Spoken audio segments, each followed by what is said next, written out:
Hey guys, I'm Ethan Moore from Stockholm Supply, and today I'm actually working on a project, a very special project that I want to share with you. This right here is a piece of an apple tree. This is an apple limb off a very special apple tree. This apple tree was actually growing in my grandparents' front yard. Now, the history of this is kind of interesting. If you've ever been to our shop, there's a pond behind our shop. Pretty well everything from that pond to the highway used to all be apple trees. Over 100 years ago, there was an apple orchard. Now, this particular tree isn't 100 years old, but it's certainly from that same orchard and probably from the same line of apple trees. It's probably about 60 or 70 years old. But my ancestors, this was all their orchard. And on this side it was apples, and there was actually a lot of pear trees on the other side of the shop here.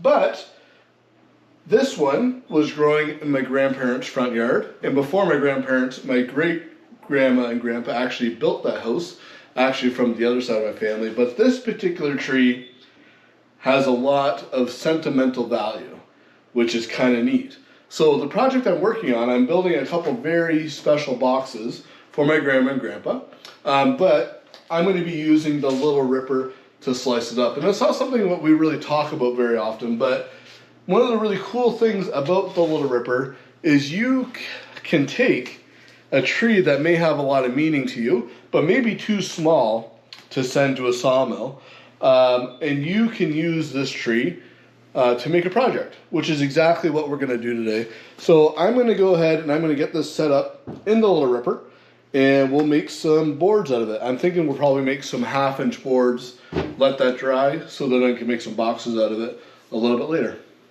Okay, so just to explain what I have set up here, I've got the Little Ripper with the height extension, and then I've also got an extra piece of track, a length extension, so that will allow me to cut a little bit longer.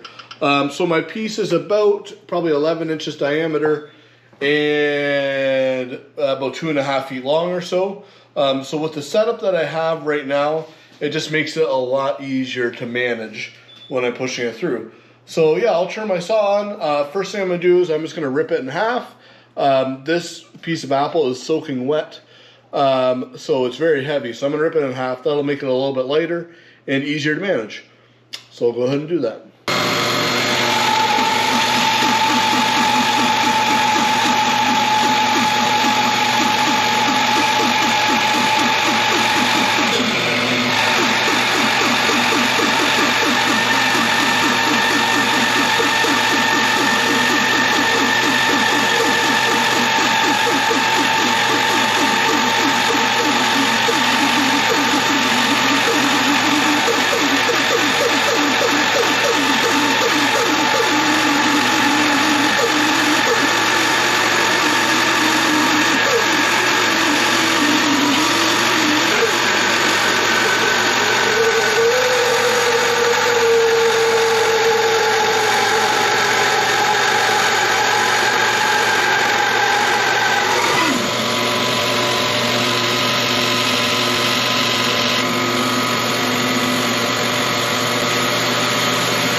Okay, so we got the log cut in half here. So the next thing I'll do is I'll rotate this about 90 degrees in the Little Ripper. I'm going to cut another flat side off, and then I'll set a stop up so I can just bump into that stop at about 1/2 inch thick and cut my 1/2-inch boards out of each one of these halves.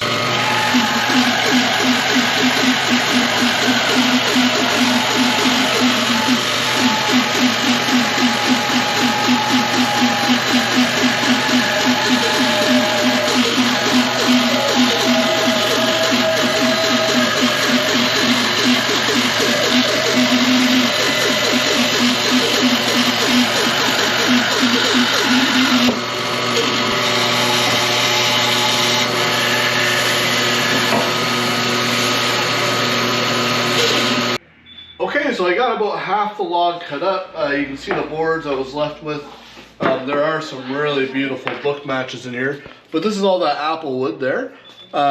Really pretty stuff.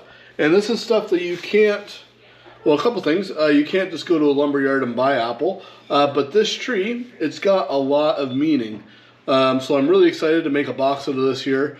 So I'll finish off, I'll cut this last board. But yeah, the Little Ripper is really quite a cool little product and allows you to do some really unique stuff that you can't really do otherwise. So if anybody else has any questions, you can email me at info@stockhamsupply.com or just comment on the video. Thanks for watching.